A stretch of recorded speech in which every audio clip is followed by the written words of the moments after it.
The Homestead claim office in Cheyenne, Wyoming Territory, smelled of dust and desperation when Cassandra Wells pushed through the door on a blistering July morning in 1872, clutching her deed with trembling fingers, only to find a tall cowboy already standing at the counter arguing with the clerk about the exact same 160 acres she just traveled 800 miles to claim. "There must be some mistake," Cassandra said, her voice cutting through the heated exchange between the clerk and the stranger. Both men turned to look at her, and she found herself staring into the most striking pair of blue eyes she'd ever seen, set in a sun-bronzed face beneath a wide-brimmed hat. The cowboy straightened to his full height, which had to be well over 6 feet, and removed his hat in a gesture of politeness that seemed almost automatic. "Madam," he said, his voice a low rumble that seemed to vibrate in her chest, "I'm afraid the mistake might be yours. I filed this claim 3 weeks ago." "That's impossible." Cassandra stepped forward, placing her own paperwork on the scarred wooden counter. "I filed by mail 2 months ago from Philadelphia. I have the documentation right here." The clerk, a nervous man with spectacles that kept sliding down his sweaty nose, shuffled through both sets of papers with increasing agitation. "This is most irregular," he muttered. "Most irregular indeed." The cowboy leaned against the counter, and Cassandra couldn't help but notice the easy way he carried himself, the confidence that came from a life lived outdoors. His hands were calloused and strong, she noted, the hands of a man who knew hard work. "Name's Jake Morrison," he said, extending one of those hands toward her. "And I don't mean to be rude, madam, but I've got every legal right to that land." "Cassandra Wells," she replied, taking his hand briefly. The warmth of his grip surprised her, as did the jolt of something indefinable that passed between them. She pulled her hand back quickly. "And so do I. I've sold everything I own to come here. That land is my future." Jake's expression softened slightly. "I understand that, Miss Wells, but I've been working as a ranch hand for 5 years to save enough to file that claim. I've slept under the stars more nights than I can count, eaten dust on cattle drives from here to Texas. That land represents everything I've worked for." The clerk cleared his throat. "It appears," he said slowly, "that there was an administrative error. Both claims were processed, but they were filed for the same parcel. This is highly unusual, and I'm afraid I don't have the authority to resolve it." "Then who does?" Cassandra demanded. She'd come too far to be turned away by bureaucratic incompetence. "The territorial governor, I suppose," the clerk said weakly. "But he's in Washington for the next 2 months. Jake swore under his breath, then immediately apologized. "Pardon my language, madam, but 2 months. The claim requirements state we need to build a dwelling and cultivate the land within 6 months or forfeit the deed." "I'm well aware of the requirements, Mr. Morrison," Cassandra said sharply. "I've studied the Homestead Act extensively." They stared at each other, the tension thick in the stuffy office. Cassandra took in the rest of his appearance, now dusty leather chaps over worn denim, a shirt that had seen better days, a bandana around his neck. He looked every inch the cowboy while she stood there in her traveling dress, probably looking like exactly what she was, a city woman trying to make a new life in the West. "There might be another option," Jake said slowly, his eyes never leaving hers. "We could share the land. Work it together until this mess gets sorted out. Otherwise, we both stand to lose everything." Cassandra's first instinct was to refuse outright, share a homestead with a complete stranger, a man she'd met less than 5 minutes ago. It was improper, potentially scandalous, and completely insane. But the alternative was losing her claim entirely. She'd burned every bridge in Philadelphia to come here, had turned her back on a comfortable but suffocating life, where her aunt had been trying to marry her off to a pompous banker twice her age. At 23, she decided to take control of her own destiny, and that destiny was supposed to begin on those 160 acres in the Wyoming Territory. How would that even work? She asked carefully. Jake scratched his jaw, and she heard the rasp of stubble. Well, the land's got good water access from what I scouted. A creek runs right through the middle of it. We could split it down that line. You take the north section, I take the south. We both build our dwellings, both work our portions. When the governor gets back and sorts this out, whoever gets the legal claim can buy out the other's improvements. And if neither of us has the money to buy out the other, then we figure something else out. But that's 2 months away at least. Right now, the clock is ticking on both our claims. We work together, or we both lose everything. The clerk watched their exchange with the fascination of a man witnessing something highly irregular. I cannot officially sanction such an arrangement, he said. However, I also cannot process either claim as sole ownership at this time. What you do on the land while waiting for official resolution is, technically, your own business. Cassandra looked at Jake Morrison, really looked at him. There was something honest in his face, despite the absurdity of their situation. He wasn't leering at her or treating her like a foolish woman who had no business trying to homestead. He was treating her like a fellow claimant with equal rights to the land. I'll need my own separate dwelling, she said firmly. And privacy. I won't have people thinking that there's anything inappropriate happening. Agreed, Jake said immediately. I'll build my cabin on the south end near the cottonwoods. You can take the north section where the land rises a bit. Better drainage up there when the rains come. You're giving me the better land, he shrugged. We're sharing the land, Miss Wells. Might as well start off fair. Besides, I've slept on the ground plenty of times. A little mud won't kill me. Despite herself, Cassandra felt a smile tugging at her lips. Very well, Mr. Morrison. We'll share the land or lose it, but I want it in writing. Fine by me.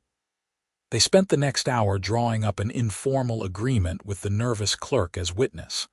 The arrangement was unorthodox at best and potentially legally meaningless, but it gave them both something to hold on to. When they finally stepped out of the office into the blazing Wyoming sunshine, Cassandra felt the full weight of what she'd just agreed to. I've got a wagon and team outside the general store, Jake said, settling his hat back on his head. I can take you out to the land today if you want to see it. I have my own wagon, Cassandra said, with my belongings. Good, follow me then. It's about an hour's ride northwest of town.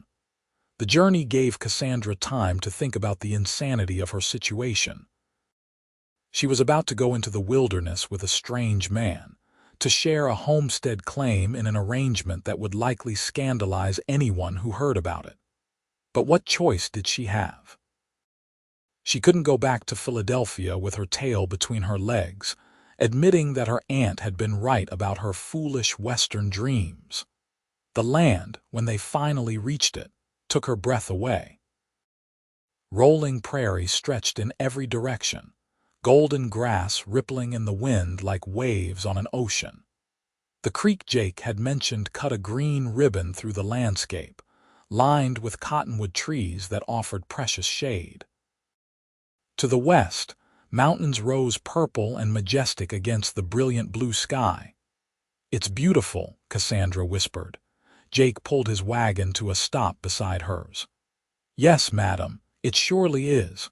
Some of the best grazing land in the territory, good water, and enough timber along the creek to build with. This land could support a fine ranch someday. Or a farm, Cassandra said. I plan to grow wheat. Jake raised an eyebrow. Wheat, in Wyoming Territory, it can be done. I've researched it extensively. The soil is good here, and with proper irrigation from the creek, you've got it all figured out, he said, and she couldn't tell if he was impressed or amused. I don't come to things unprepared, Mr. Morrison. I'm starting to see that. And if we're going to be neighbors, you might as well call me Jake. Cassandra, she said after a moment's hesitation. Or Cass, if you prefer. They spent the rest of the afternoon surveying the land together, marking out a rough boundary along the creek. Jake showed her where he planned to build his cabin, and suggested a good spot for hers on higher ground, where she'd have a view of the surrounding prairie. He pointed out things she never would have noticed, where deer trails crossed the creek, which stands of trees had the straightest timber for building, where the wind usually came from. You really know this land, Cassandra observed. I've been studying it for months, Jake admitted.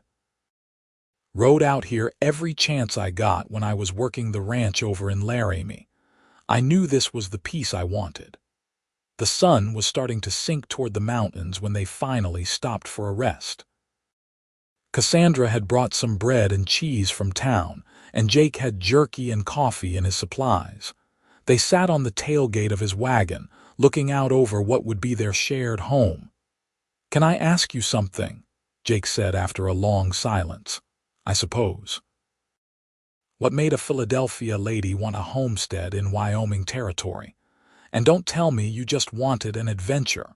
You're too serious about this for it to be a whim." Cassandra was quiet for a moment, considering how much to reveal to this stranger. But something about the open honesty in Jake's face made her want to tell the truth. "I was tired of being treated like a commodity," she said finally. "My parents died when I was 17. I went to live with my aunt, who saw me as nothing more than a piece on a chessboard.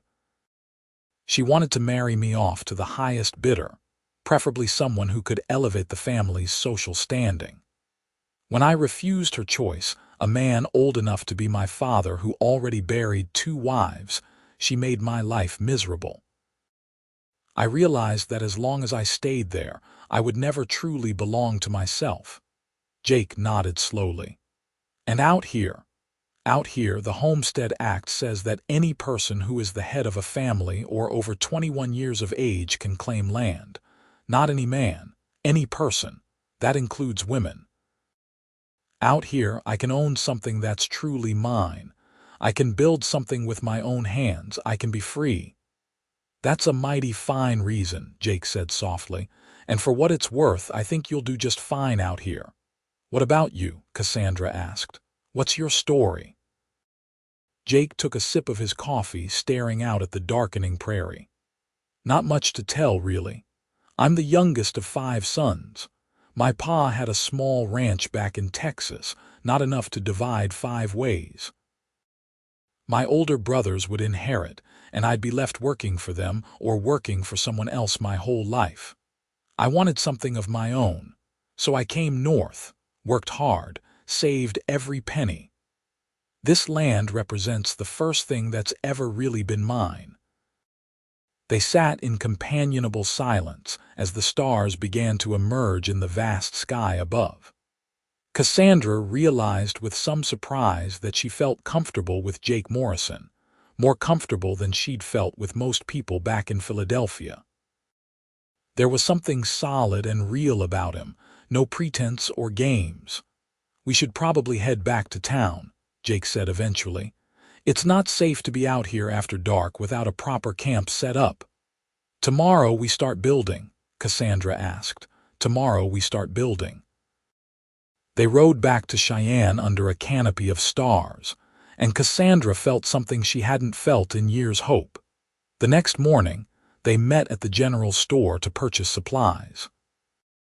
Cassandra had some money from the sale of her mother's jewelry, and Jake had his savings from 5 years of ranch work.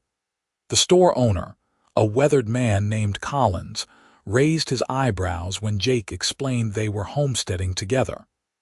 "That's an unusual arrangement," Collins said carefully. "It's a complicated situation," Cassandra replied with as much dignity as she could muster. "But everything is perfectly proper, I assure you." Collins looked like he had his doubts about that, but he sold them what they needed without further comment. Nails, tools, rope, canvas for temporary shelter, seeds for planting, provisions to last them several weeks. The costs added up quickly, and Cassandra felt her carefully hoarded money disappearing at an alarming rate. "We could pool resources," Jake suggested as they loaded the wagons. "Buy in bulk together, save some money." "I can manage my own finances," Cassandra said stiffly. Jake held up his hands. "No offense meant, just trying to be practical, but suit yourself." They made the journey back to their land in silence, and Cassandra berated herself for being so prickly. Jake had been nothing but courteous and helpful, and she'd snapped at him over a simple suggestion. The truth was, she was terrified of depending on anyone, of giving up even an ounce of the independence she'd fought so hard to claim. Over the next 2 weeks, they fell into a routine. Jake began cutting timber for his cabin, and Cassandra started clearing her section of land for planting. The work was brutally hard, harder than anything she'd done in her life. Her hands blistered and bled despite the gloves she wore. Her back ached from dawn to dusk. She fell into her bedroll in her canvas tent, each night too exhausted to even eat properly. But Jake was working just as hard on his section, and she was determined not to show any weakness. Each morning, they met at the creek to fill their water barrels, exchanging brief greetings and updates on their progress. He'd felled enough trees for the basic frame of his cabin.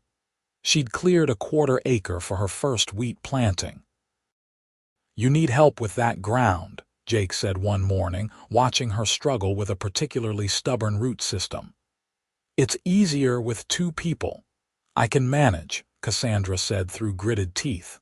"Never said you couldn't, but there's no shame in accepting help. I'll trade you help me raise the cabin walls. I'll help you clear another acre." Cassandra wanted to refuse on principle, but practicality won out. "That seems fair." Working together changed everything. Jake proved to be a patient teacher, showing her how to use the tools more efficiently, how to raid the land and work with it instead of against it. His strength was invaluable for the heaviest work, but he never made her feel weak or incapable. Instead, he treated her like a genuine partner, asking her opinion and listening when she spoke. In turn, Cassandra found herself contributing in ways she hadn't expected. Her education, which had seemed useless for frontier life, proved helpful for planning and organization. She calculated the best layout for their buildings and fields, planned irrigation systems, kept careful records of their supplies and expenses. "You've got a head for this," Jake said one evening as they reviewed her sketches for a potential barn that could be built in the future. "I always enjoyed mathematics and planning," Cassandra admitted, "though my aunt thought it was unladylike." "Your aunt sounds like a piece of work. You have no idea." As the days passed, Cassandra began to notice things about Jake that had nothing to do with homesteading. The way he sang while he worked, old cowboy ballads in a surprisingly good baritone. The careful way he handled the horses, gentle but firm. The fact that he always saved the best portions of game he hunted for her, claiming he preferred the tougher cuts. The way his eyes crinkled when he smiled, which was often despite the hard work they were doing. She found herself looking forward to their morning meetings at the creek more than she wanted to admit. Their conversations had expanded beyond just practical matters. Jake told her stories about his cattle drives, about sleeping under the stars and swimming in the Rio Grande. She told him about Philadelphia, about concerts and museums and things that seemed impossibly far away now. "You miss it?" Jake asked one day. "The city, I mean, the culture and all that." Cassandra considered the question carefully. "Sometimes I miss the concerts," she admitted. "I loved music, but I don't miss feeling trapped. I don't miss people constantly judging me, trying to fit me into a box I didn't belong in. Out here I can breathe." "I know what you mean," Jake said. Different reasons maybe, but I know what you mean. Jake's cabin began to take shape, a sturdy structure of logs with a stone fireplace he built with remarkable skill. Cassandra helped him raise the roof beams, a terrifying process that involved pulleys and considerable faith in physics. When they finally got the last beam in place, they both sat on the ground, exhausted and exhilarated. "We did it," Jake said, grinning. "We actually did it," Cassandra agreed, and then she was laughing, really laughing for the first time in months. The situation was absurd. She was sitting in the dirt in Wyoming Territory, sweaty and exhausted and covered in sawdust, sharing a homestead with a cowboy she'd met a month ago. It was nothing like the life she'd planned, and yet somehow it felt absolutely right. Jake was laughing too, and their eyes met with shared understanding. In that moment, Cassandra felt something shift between them, some invisible line being crossed. The awareness had been growing for weeks, but she'd been pushing it away, telling herself it was just the circumstances throwing them together, that what she felt was gratitude and respect and nothing more. But looking at Jake now, his face lit with genuine joy, dust in his dark hair and those impossibly blue eyes bright with accomplishment, she knew she was fooling herself. She was developing feelings for Jake Morrison, feelings that went far beyond partnership or friendship. The realization terrified her. "I should get back to my section," she said abruptly, standing up and brushing off her skirt. "I want to finish the planting before the weather turns." Something flickered in Jake's expression, disappointment perhaps, but he just nodded. "Sure thing. Thanks for your help today. Couldn't have done it without you." Cassandra fled back to her section of the land, her heart pounding. She'd come out here for independence, for freedom, for the chance to own something that was entirely hers. Getting involved with Jake, no matter how kind or capable or attractive he was, would complicate everything. When the territorial governor finally sorted out their claim, one of them would have to leave or buy out the other. Developing romantic feelings in such an uncertain situation was the height of foolishness. She threw herself into her work with renewed intensity, trying to ignore the way she kept glancing south toward Jake's section. At night in her tent, she lay awake listening to the sounds of the prairie and tried not to think about the cowboy sleeping in his newly built cabin a quarter-mile away. But avoiding Jake proved impossible when they were living and working in such close proximity. A few days later, a summer storm rolled across the prairie with terrifying speed. Cassandra was working on framing her own cabin when the sky darkened and the wind picked up. She'd experienced thunderstorms in Philadelphia, but nothing had prepared her for the raw power of a Wyoming thunderstorm. The rain came like a wall of water, drenching her instantly. Lightning cracked overhead, so close she could smell the ozone. The wind tore at her canvas tent, and she watched in horror as one of the stakes pulled free and the whole structure began to collapse. "Cass." Jake's voice cut through the storm. She turned to see him running toward her, already soaked to the skin. "You can't stay out here. Come to the cabin. My supplies. We'll save what we can, but you need shelter now." Another lightning bolt struck somewhere terrifyingly close, and Cassandra didn't argue further. Together they grabbed what they could: her bedroll, some food supplies, her precious books wrapped in oilcloth, and ran for Jake's cabin. The wind was so strong it nearly knocked her over, but Jake's arm around her waist kept her steady. They burst through the cabin door and Jake slammed it shut behind them. Water dripped from both of them, forming puddles on the rough wooden floor. Outside, the storm raged with fury. "Are you all right?" Jake asked, checking her over with concern. "I'm fine, just wet. That storm came up fast. I was worried about you out there." He grabbed a blanket from his bed and draped it around her shoulders. "Here, you're shaking." Cassandra was indeed shaking. though whether from cold or shock or the proximity to Jake, she couldn't say. His cabin was small, just one room really, and having him so close in such an intimate space made her intensely aware of every detail, the strength of his hands as he adjusted the blanket around her, the smell of rain and pine and something distinctly Jake, the way water dripped from his hair onto his shoulders. "Thank you," she managed, "for coming to get me. You think I'd leave you out in that?" Jake moved to the fireplace and began coaxing the banked coals back to life. "We're partners, Cass. Partners look out for each other. Partners, right? That's what they were." Cassandra huddled in the blanket and watched Jake work, trying to ignore the way her heart was racing. The storm lasted through the night. They took turns sitting by the fire, keeping it fed while the other rested. Jake insisted Cassandra take his bed while he made do with blankets on the floor, and she was too tired to argue much.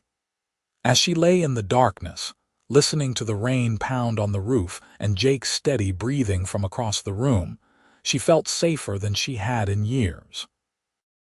Morning brought clear skies and the aftermath of the storm. Cassandra's tent was a muddy disaster. Several of her tools had blown away, and her carefully staked seedlings were flattened. She stood surveying the damage, fighting back tears of frustration. "We can fix this," Jake said quietly. He'd come up behind her so silently she hadn't heard him approach. "It looks bad, but it's not as bad as you think. The seedlings will recover. They're tougher than they look. We'll find your tools or replace them, and I can help you build a proper cabin now that mine's done. You can't stay in a tent anyway, not with winter coming eventually." "I can't ask you to do that. You have your own work." "You're not asking. I'm offering. Cass, we're in this together, remember?" He placed a hand on her shoulder, and the warmth of it seeped through her still damp shirt. "Besides, you helped me with mine. It's only fair." She turned to look at him, this man who kept showing up exactly when she needed him, who treated her like an equal when most men would have dismissed her as a foolish woman playing at frontier life. "Why are you being so kind to me?" Jake looked surprised by the question. "Why wouldn't I be? You're working just as hard as I am, maybe harder. You've earned respect, Cass. Besides," he paused, looking almost shy, which seemed impossible for a man who stood 6 feet tall and had survived cattle drives and frontier life. "Besides, I like you. You're strong and smart and determined. I'm glad we ended up sharing this land, even if it wasn't planned." Cassandra felt heat rise in her cheeks that had nothing to do with the sun. "I like you too," she admitted softly. They stood there for a long moment, something unspoken hanging in the air between them. Jake's hand was still on her shoulder, and she could feel the calluses through her shirt, the warmth of his palm. It would be so easy to lean into that touch, to acknowledge what had been growing between them for weeks now. But before either of them could move or speak, the sound of horses approaching made them step apart quickly. A group of riders was coming up from the direction of town, 4 men on horseback, looking official and somewhat ominous. "Trouble," Jake muttered, moving to stand slightly in front of Cassandra in a protective gesture she might have objected to if she hadn't been suddenly nervous herself. The lead rider, a man with a territorial marshal's badge pinned to his vest, reined in his horse. "This the disputed Homestead claim?" "It is," Jake said evenly. "I'm Jake Morrison and this is Cassandra Wells. We're the 2 claimants." The marshal looked between them, his expression disapproving. "I heard about this situation from Collins at the general store. Highly irregular. I'm Marshal Hendricks, and I'm here to inform you that the territorial governor has been apprised of the situation." "Already?" Cassandra stepped forward. "But they said he wouldn't be back for 2 months." "Telegraph," Hendricks said shortly. "Amazing invention. The situation has been reviewed and the governor has made a preliminary ruling. The claim will be awarded to whichever party can prove they've met more of the homestead requirements by the end of the 6-month period. That means dwelling built, land cultivated, and continuous residence. You'll both be evaluated, and the claim will go to whoever shows greater improvement and commitment. Jake and Cassandra exchanged glances. This changed everything. They weren't just sharing the land temporarily anymore, they were actively competing for it. That seems fair, Jake said slowly. Does it? Cassandra asked. We've been working together. How do we split credit for joint efforts? That's your problem to sort out, Hendricks said. I'm just here to inform you of the ruling and to make sure everything stays legal and peaceful. I don't want to hear about any disputes turning violent. We're not going to fight each other, Marshal, Jake said firmly. We're civilized people, Hendricks snorted. I've heard that before. I'll be checking back in a month to assess progress. Until then, keep your noses clean. He tipped his hat with mocking courtesy and rode off with his men, leaving Jake and Cassandra standing in awkward silence. So, Cassandra said finally, we're competitors now. Looks that way. What do we do? Jake was quiet for a long moment, staring at his boots. When he looked up, there was something determined in his expression. We keep doing what we've been doing. We work the land, we help each other when it makes sense, and we see what happens. I'm not going to sabotage you, Cass, and I don't think you'd sabotage me. Of course not, she said, almost offended by the suggestion. Then nothing has to change. We'll both do our best, and when the evaluation comes, whoever wins deserves it, and whoever loses, well, we'll figure something out. It sounded so reasonable when he said it like that. But Cassandra's mind was already racing through the implications. If she lost the claim, what would she do? Go back to Philadelphia in defeat, find work in Cheyenne? And what about these growing feelings between her and Jake? How could anything develop between them when they were now direct competitors for something they both desperately wanted? Over the next few weeks, the dynamic between them shifted subtly. They still helped each other, but there was a new awareness, a careful tallying of who did what on which section of land. Jake worked on expanding his cultivated acreage. Cassandra focused on getting her cabin built, working from dawn to dusk with a determination that bordered on obsessive. Jake did help her, as he'd promised, but she found herself refusing his assistance more often than not, determined to prove she could do it herself. Her cabin rose slowly, a smaller structure than Jake's, but solid and well built. She took pride in every log she placed, every nail she drove. This was hers, built with her own hands, but the distance growing between them hurt more than her blistered hands or aching back. They still met at the creek each morning, but the easy conversation had become stilted. The laughter had faded. They were polite and courteous, but the warmth was gone, buried under the weight of competition and uncertainty. One evening, as summer was starting to fade toward autumn, Cassandra stood outside her nearly complete cabin and looked south toward Jake's section. She could see smoke rising from his chimney and a light glowing in his window. She wondered what he was doing, if he was sitting by his fire, if he ever thought about her the way she thought about him. She'd come out here for independence, and she'd found it. She was building a life with her own hands, proving that she was capable and strong. But standing there alone in the gathering darkness, she felt the weight of her isolation. Freedom, she was learning, could also be lonely. A coyote howled somewhere out on the prairie, and Cassandra shivered despite the warm evening. She went inside her cabin and lit her own lamp, trying to focus on the accomplishment of having 4 walls and a roof over her head.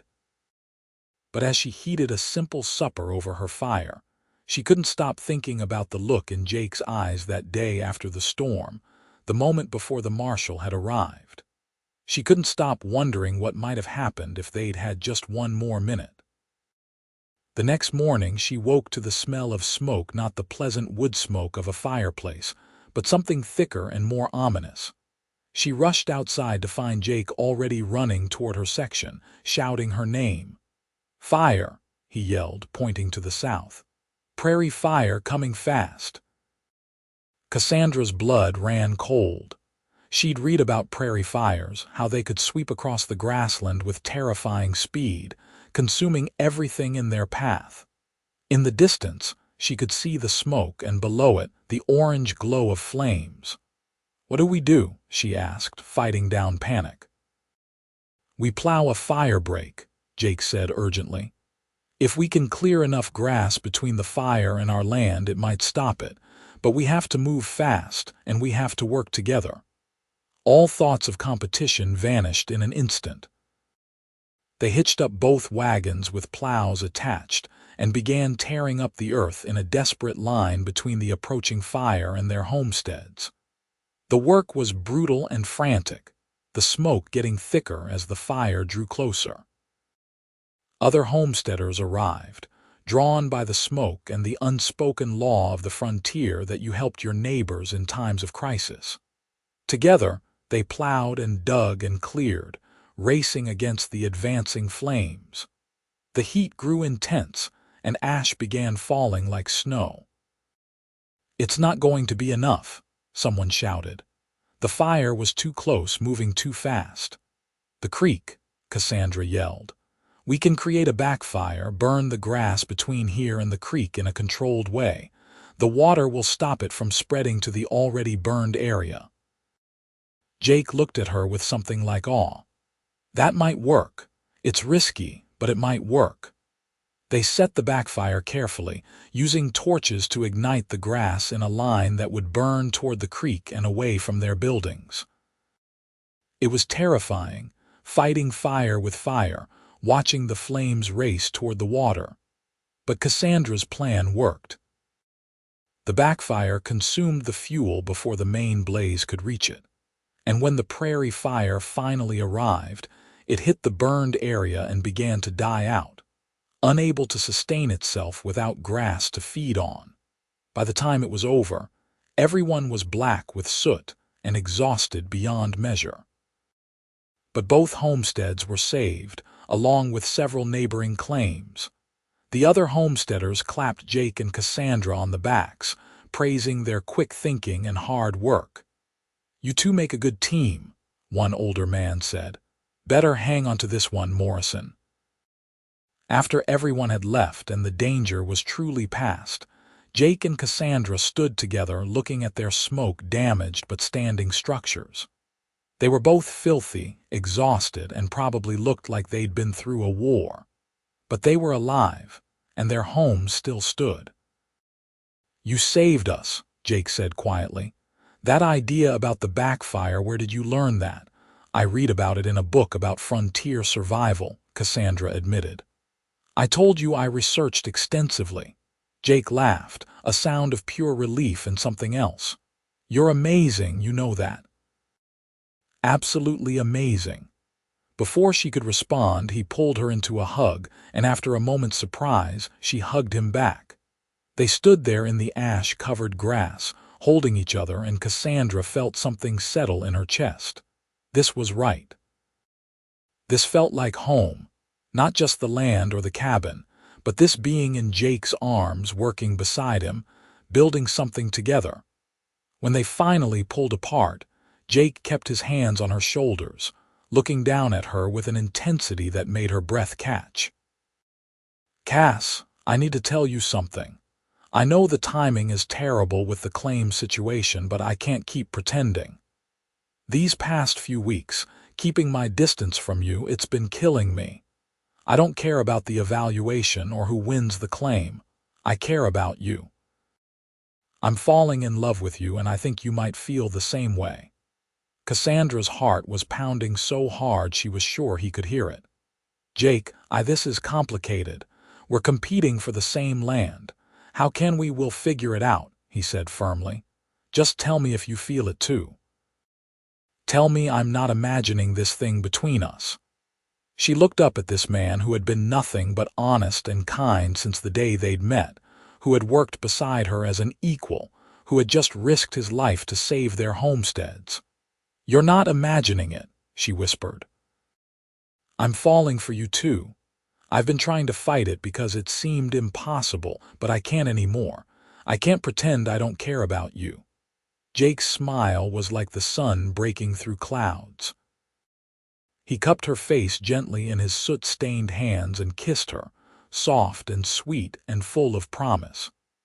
Cassandra melted into the kiss, her arms winding around his neck, and for a moment, everything else fell away. There was no competition, no uncertainty, just the two of them in this perfect moment. When they finally broke apart, both of them were grinning like fools. "So what do we do now?" Cassandra asked.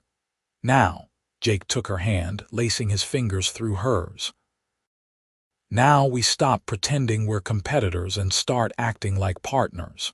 Real partners. We work this land together, and when the evaluation comes, we tell them the truth that we've built this homestead as a team and we want to claim it as a team.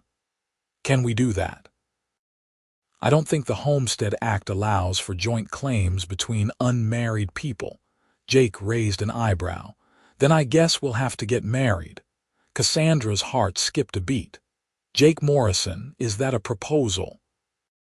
He seemed to realize what he'd just said and had the grace to look slightly embarrassed. "That was probably the worst proposal in history. Give me a chance to do it right." "Later," Cassandra said, laughing. "Right now, I think we both need a bath. We're covered in soot." "Later," Jake agreed, but the promise in his eyes made her pulse race. "But I meant what I said, Cass, about all of it. I want to build a life with you on this land or anywhere else. The homestead is important, but you're more important." "The feeling is mutual," she said softly. "And for the record, if you do propose properly later, the answer will be yes." Jake's answering smile was worth more than all the land in Wyoming Territory. They walked back to their separate cabins hand in hand, both too tired and dirty for anything more than sleep. But everything had changed. They weren't competing anymore. They were building something together, something that went far beyond property lines and claim deeds. The next few weeks were the happiest Cassandra had ever known.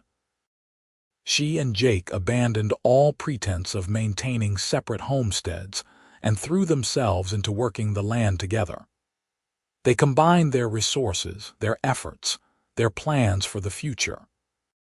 Jake helped her plant the last of her wheat, and she helped him build a proper barn for the horses he planned to acquire. They talked about everything, their dreams for the ranch, how many head of cattle they might eventually support, where to plant apple trees, what color to paint the eventual house they'd build to replace the small cabins. Jake shared stories from his childhood in Texas, and Cassandra told him about her parents, the happy years before they died and she went to live with her aunt. "I wish I could have met them," Jake said one evening as they sat by the creek watching the sunset. "They raised an incredible daughter." "They would have liked you," Cassandra said, leaning against his shoulder. "My father always said that character matters more than circumstances. You have more character than any 10 men I knew in Philadelphia." Jake pressed a kiss to the top of her head. "I'm going to make you happy, Cass." "I swear it, whatever it takes." "You already do," she murmured. He turned her face toward him, his expression serious. "I want to do this right. I want to marry you before Marshall Hendricks comes back for the evaluation. I want there to be no question that we're building this homestead together as husband and wife." "Is that the practical reason or the romantic reason?" Cassandra teased. "Both," Jake admitted with a grin. "But mostly because I don't want to wait another day longer than necessary to make you my wife. Cassandra Wells, will you marry me? Will you build a life with me on this land, raise a family with me, grow old with me watching the sun set over the prairie?" Tears prickled Cassandra's eyes. "Yes," she said. "Yes to all of it. Yes, forever. They were married 2 weeks later in Cheyenne by a circuit preacher. The ceremony was simple, held in the small church with a handful of townspeople as witnesses. Cassandra wore a simple blue dress she'd brought from Philadelphia, and Jake wore his best shirt and a new vest he'd purchased for the occasion. They exchanged vows and simple gold bands, and when the preacher pronounced them husband and wife, Jake kissed her with enough enthusiasm to make the congregation chuckle. The reality of being married, of truly sharing their lives, exceeded even Cassandra's hopeful expectations. Jake moved into her cabin since it was slightly larger and had better light in the mornings. They pushed their beds together and hung curtains she'd sewn from fabric purchased in town. It was still rough and simple, but it was theirs. Jake was a considerate husband, patient and gentle on their wedding night, making sure she felt safe and cherished. Cassandra, who had been nervous about the physical intimacy she'd only read about in vague terms, found herself relaxing in his arms. Jake made her feel beautiful and desired, whispering endearments against her skin, taking his time to learn what made her sigh with pleasure.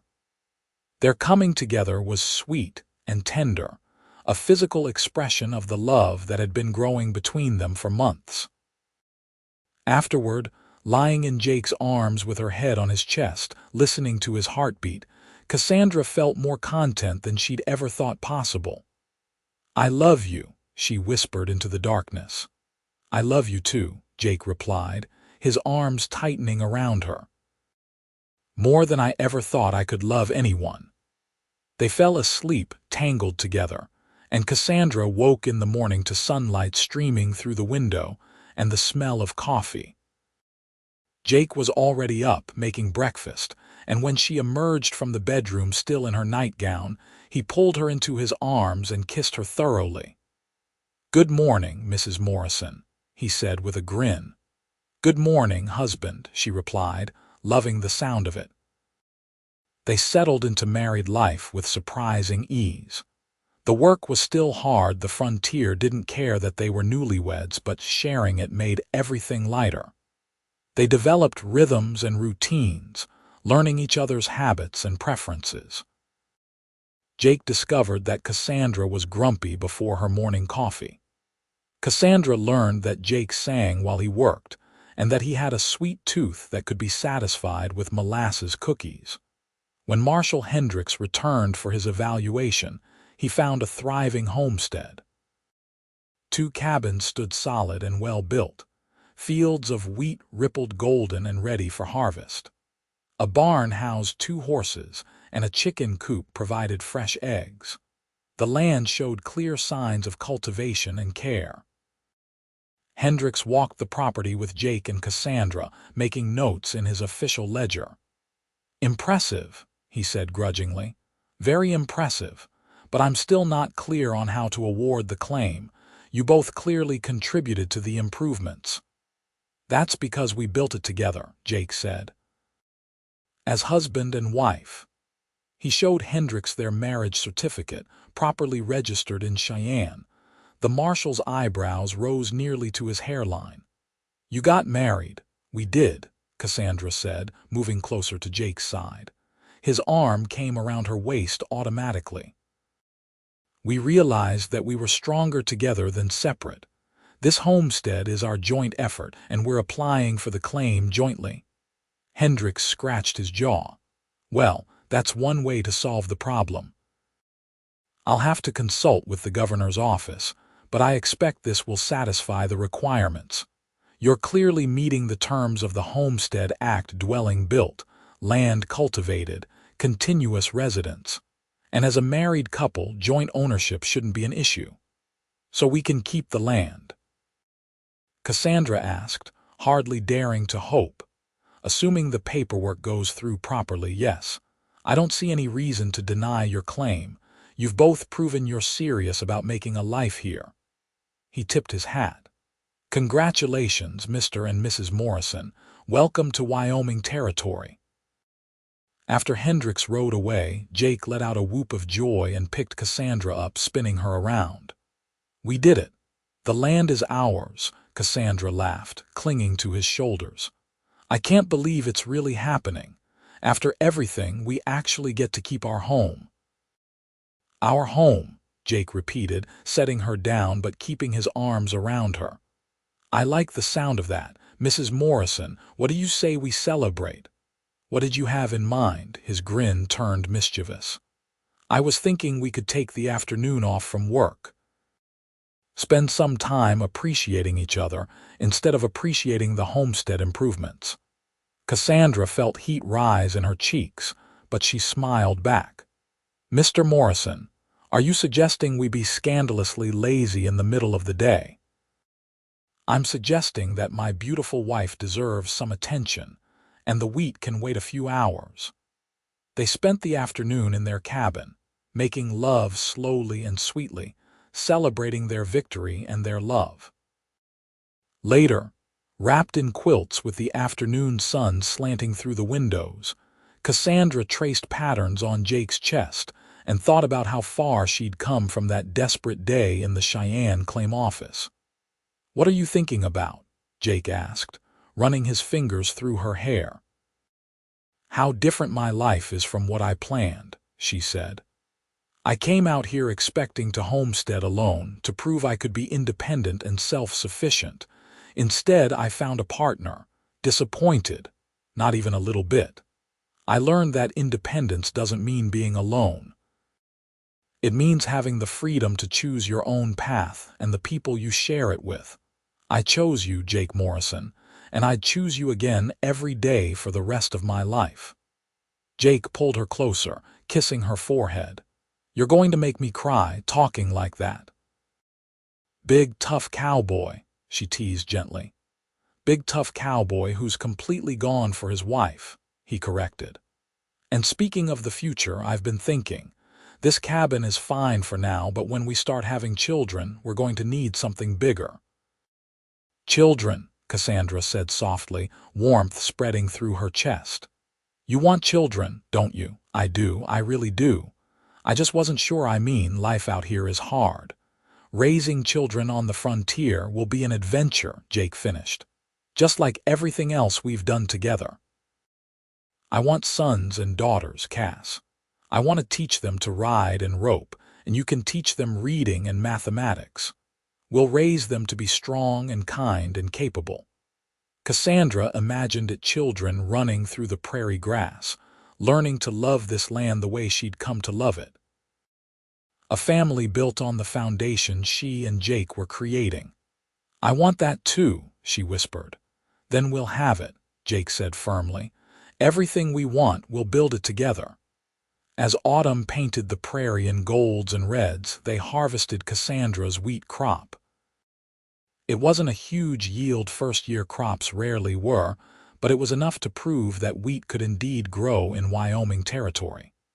They ground some for their own use and saved the rest for seed for the next planting.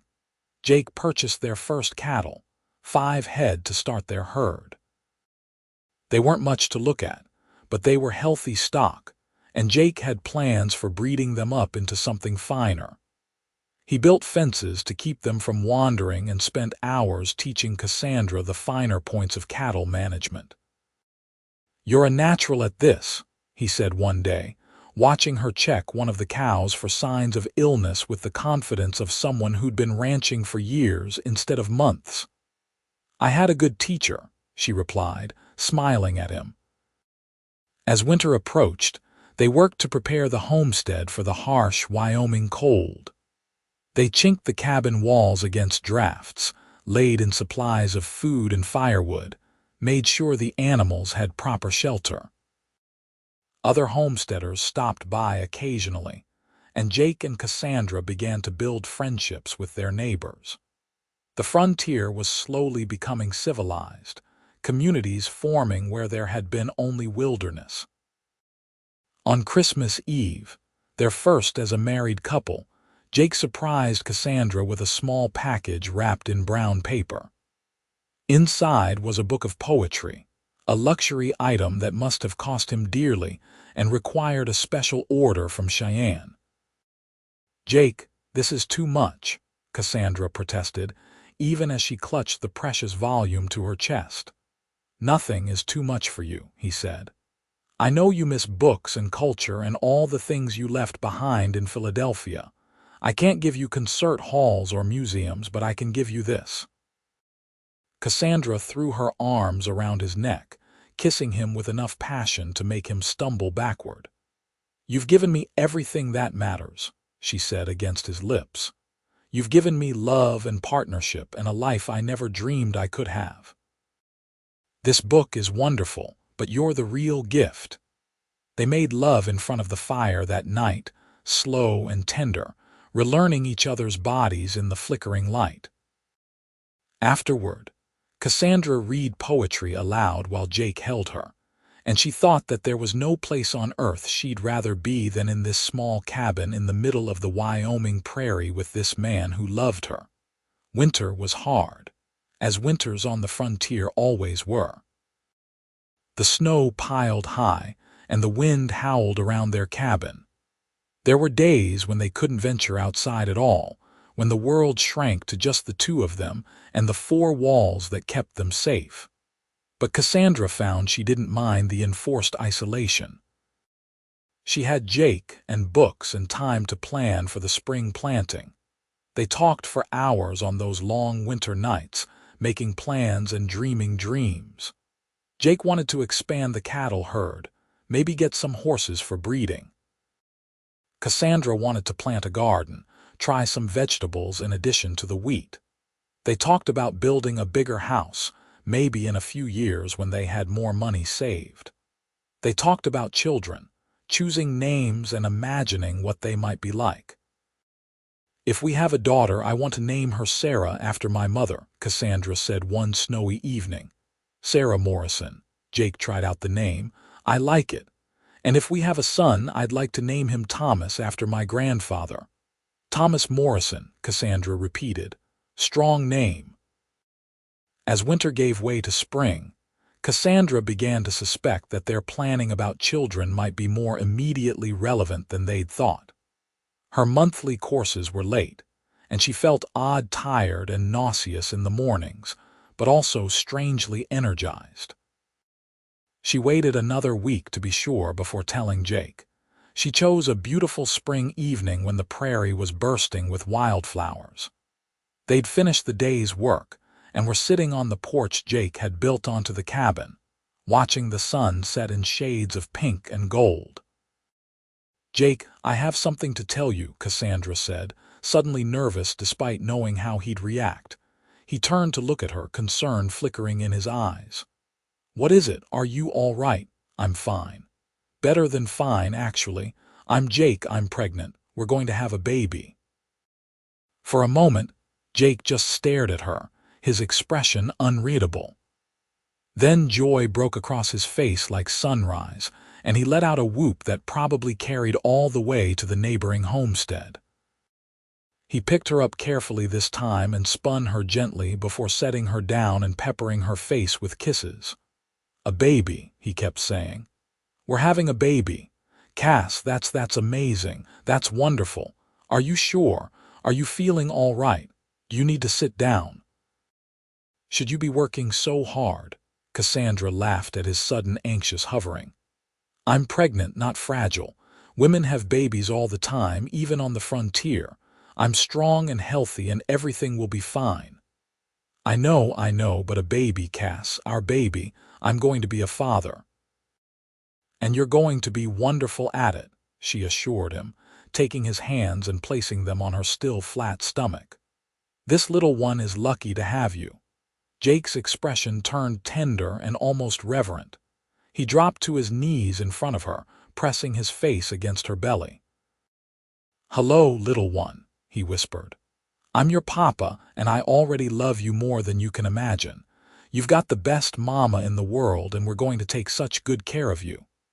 Tears streamed down Cassandra's face as she ran her fingers through Jake's hair. This This wonderful man who had started as a stranger arguing over a land claim and become her partner, her husband, the father of her child. She'd never imagined being this happy. Pregnancy on the frontier was challenging, but Cassandra refused to be coddled. She continued working the homestead, though Jake insisted on taking over the heavier tasks. As her belly grew, so did their excitement.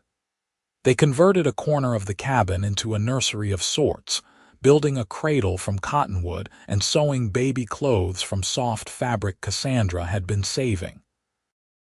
The other homesteading wives became a source of support and advice. Mrs. Patterson, who lived on the neighboring claim and had raised 4 children, took Cassandra under her wing. She shared wisdom about childbirth and infant care and promised to be there when the baby came. Summer arrived again, marking a full year since Jake and Cassandra had first met in that dusty claim office. They celebrated their first wedding anniversary with a special dinner and reminiscing about how far they'd come. "A year ago, I thought you were the most stubborn woman I'd ever met," Jake said, grinning across the table at his very pregnant wife. "And I thought you were an arrogant cowboy who probably couldn't read," Cassandra shot back.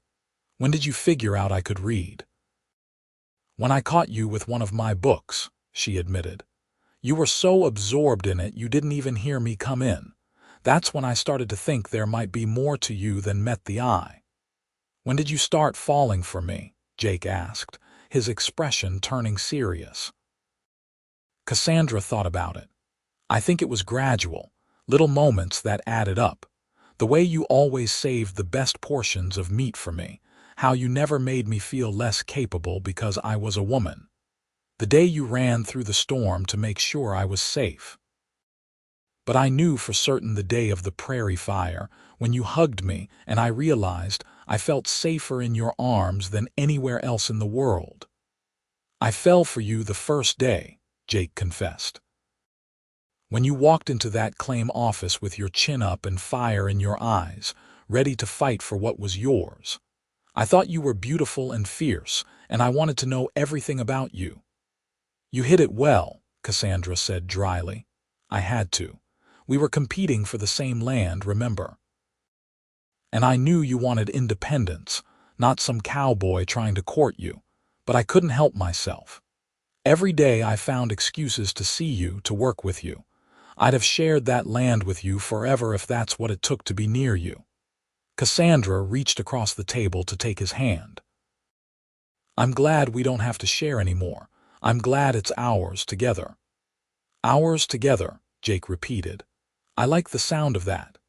As summer turned to autumn again, Cassandra's due date approached. She was huge now, uncomfortable and ready to meet this baby who'd been growing inside her.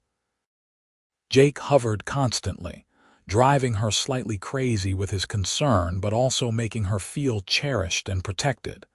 The baby decided to arrive on a cool October evening just as the sun was setting. Cassandra's labor started slowly, giving Jake time to ride for Mrs.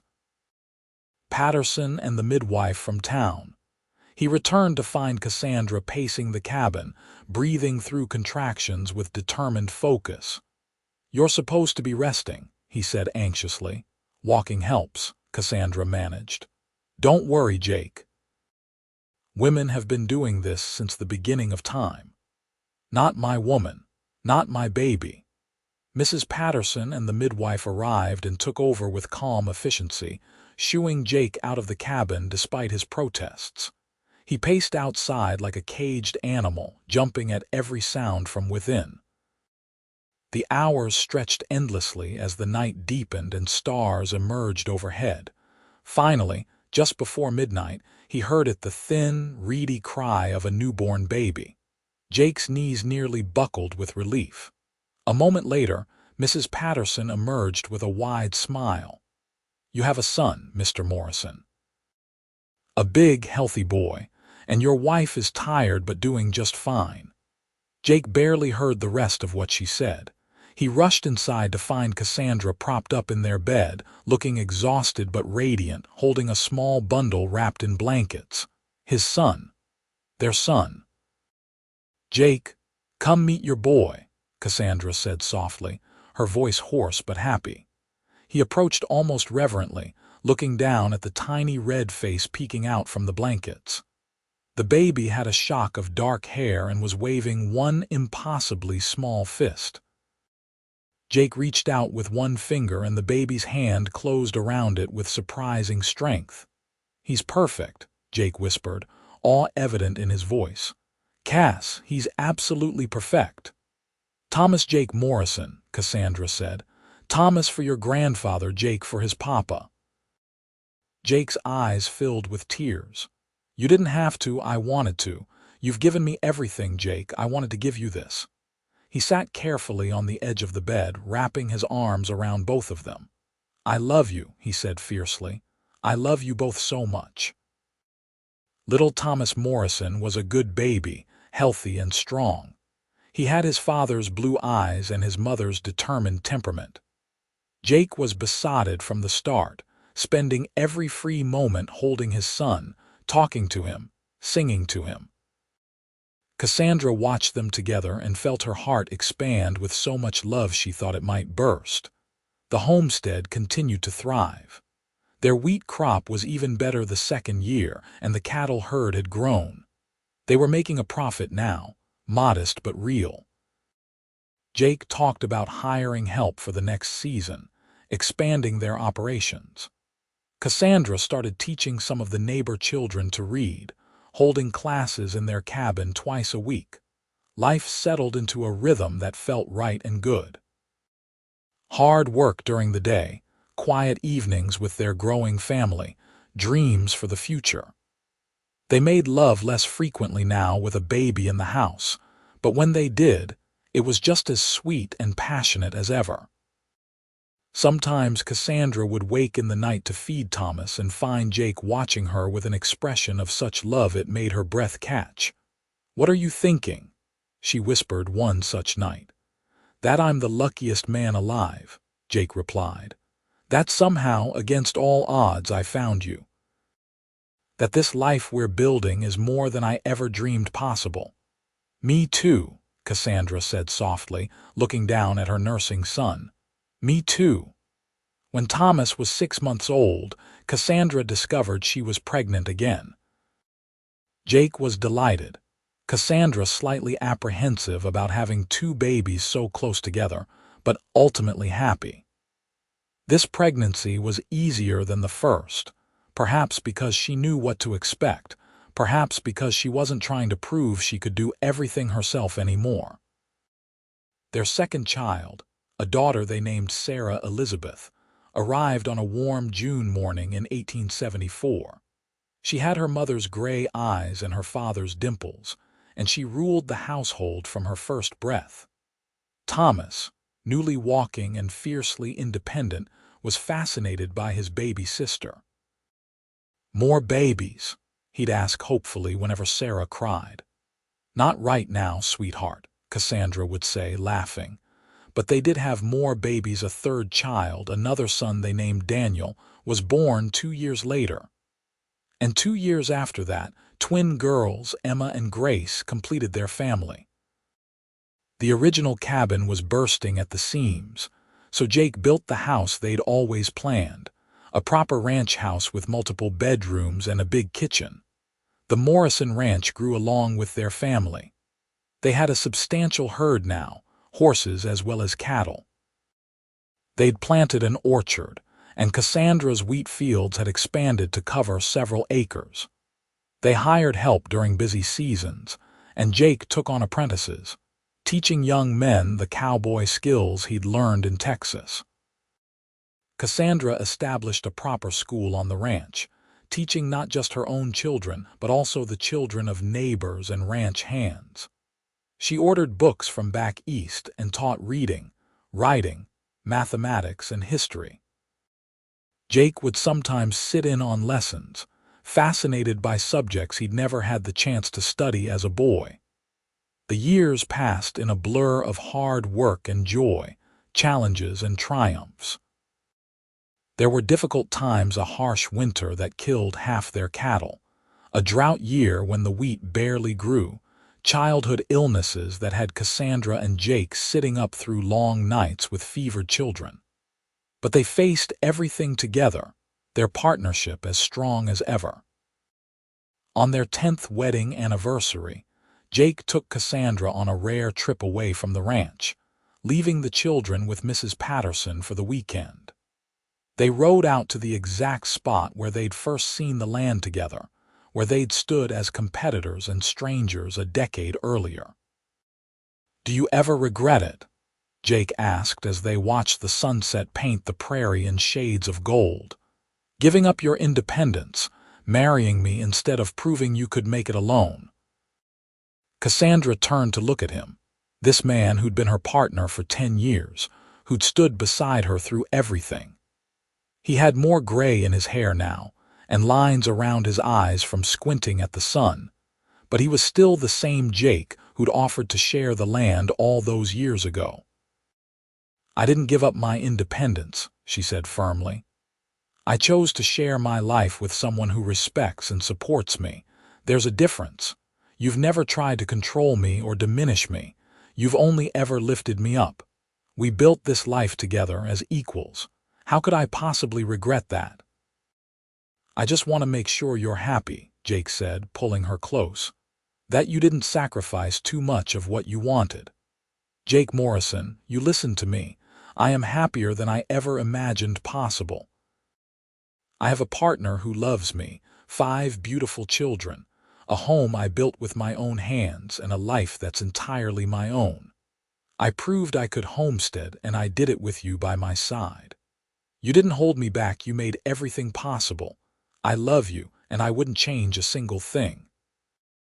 Jake kissed her then, deep and loving, the kiss of a man who knew he was loved and cherished. When they finally pulled apart, both of them were smiling. "I love you too," he said. "More now than the day we married, if that's even possible. You've given me everything, Cass. Everything that matters."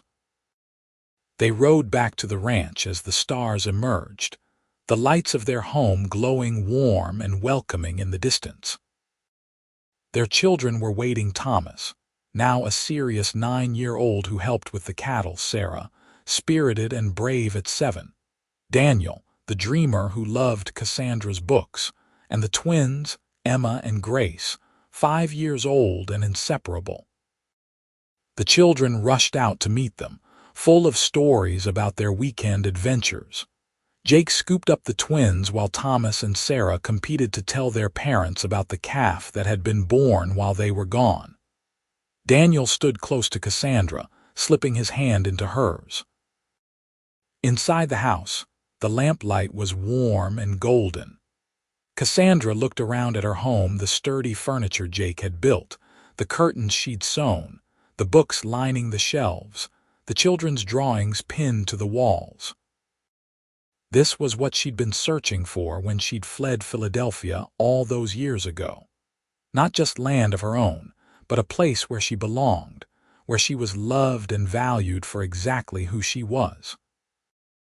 That night, after the children were tucked into bed and the house was quiet, Cassandra and Jake sat on their porch watching the moon rise over the prairie. They'd been married for 10 years, and the passion between them had only deepened with time. Jake reached for her hand, and she laced her fingers through his, the gesture as natural as breathing. "Tell me something," Jake said softly. "If you could go back and talk to that young woman who walked into the claim office 10 years ago, what would you tell her?" Cassandra thought about it, remembering the frightened but determined woman she'd been, desperate for independence and so afraid of depending on anyone. "I'd tell her that the best kind of independence isn't isolation, it's having the freedom to choose your own path and the people you walk it with. I'd tell her that partnership doesn't mean losing yourself, it means finding someone who helps you become more fully yourself. And I'd tell her that the cowboy she's about to meet is going to change her life in the best possible way." "That's a good answer," Jake said, his voice rough with emotion. "I'd tell the young cowboy that the stubborn woman he's about to argue with is going to become his whole world, that she's going to make him happier than he ever dreamed possible, that sharing the land with her will be the smartest decision he ever makes. They sat in comfortable silence for a while, the prairie night peaceful around them. Somewhere in the distance, a coyote howled and the cattle lowed softly.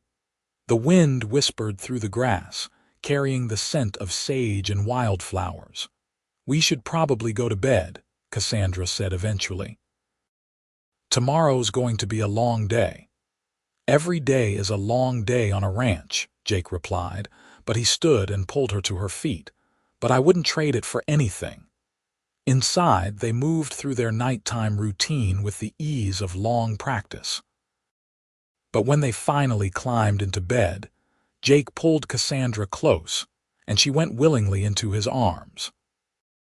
Despite 10 years of marriage and 5 children, despite exhaustion and the certainty that they'd be up at dawn, they made love that night with tenderness and passion, reaffirming the bond between them. Afterward, wrapped in each other's arms, Cassandra thought about all the nights they'd shared over the past decade, all the joys and challenges they'd faced together.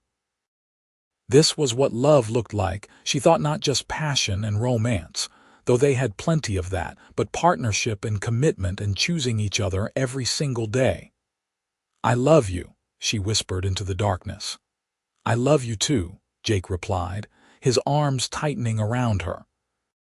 Always and forever. The years continued to pass, each one bringing new challenges and joys. The children grew, each developing their own personalities and dreams. Thomas proved to be a natural rancher like his father, taking on more responsibility as he got older. Sarah developed a love for horses and a fearlessness that both impressed and terrified her parents. Daniel, true to his bookish nature, talked about becoming a lawyer someday. The twins were still young enough that their futures were uncertain, but they showed signs of having inherited both their mother's intelligence and their father's practical skills.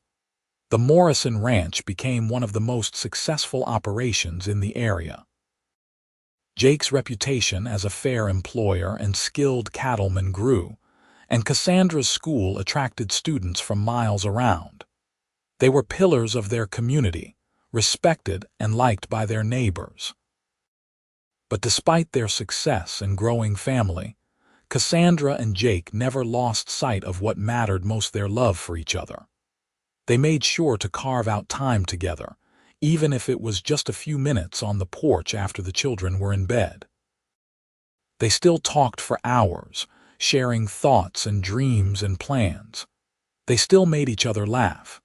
They still looked at each other with the same love and desire that had brought them together a decade ago. On Thomas's 12th birthday, Jake took his eldest son on his first cattle drive, a week-long trek to move part of the herd to better pasture. Cassandra watched them ride off, her heart swelling with pride and love. Her boy was growing up, becoming a man, and he had Jake as an example of what a good man should be. With the house quieter with Thomas and Jake gone, Cassandra had time to reflect on her life. She was 35 now, no longer the young woman who'd arrived in Wyoming Territory with nothing but determination and a dream.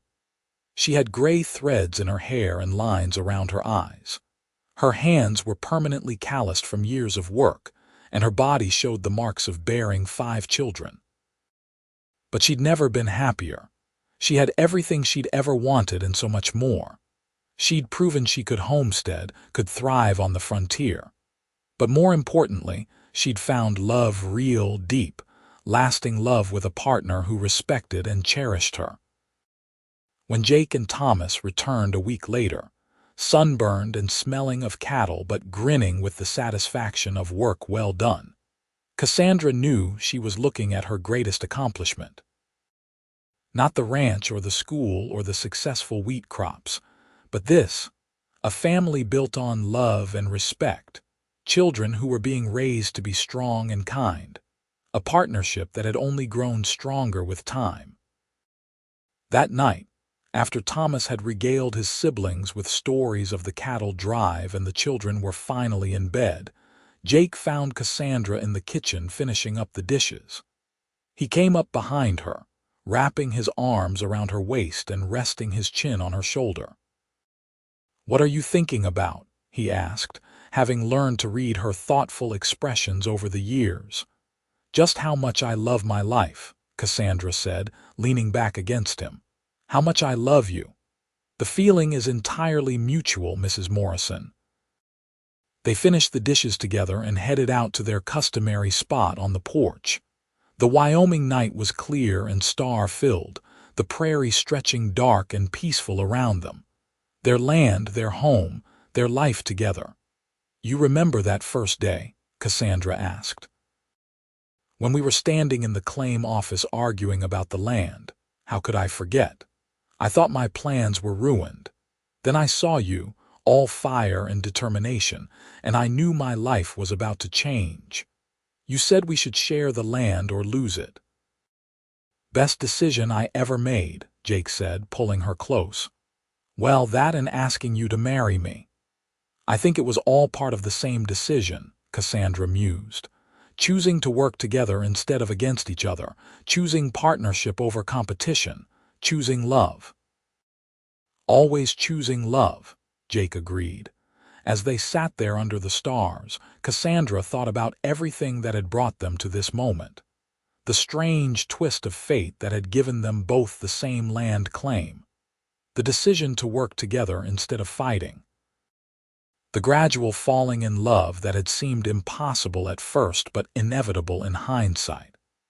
The years of building a life together, facing challenges as partners, raising children and growing a ranch and becoming the people they were always meant to be. It hadn't always been easy. There had been hard times, moments of doubt and fear and struggle, but they'd faced everything together and that had made all the difference. "Jake," Cassandra said softly. "Yeah, thank you, for everything. For seeing me as an equal from the start, for being the partner I needed. For building this life with me." Jake turned her face toward him, his expression tender in the moonlight. "Cass, you've got it backward. Thank you for taking a chance on a cowboy who was lucky enough to argue with you over a land claim. Thank you for making me a better man. Thank you for choosing to share your life with me." They kissed then, sweet and soft, a kiss that held 10 years of love and the promise of all the years to come. When they finally pulled apart, both of them were smiling. The years ahead would bring more changes, more challenges, more joy. They'd watch their children grow and marry and have children of their own. They'd expand the ranch, weather droughts and harsh winters and all the unpredictable challenges of frontier life. They'd grow old together, their love deepening with each passing year. But that night, sitting on their porch under the stars, Cassandra and Jake were simply two people who'd found their home not just in the land they'd fought for, but in each other.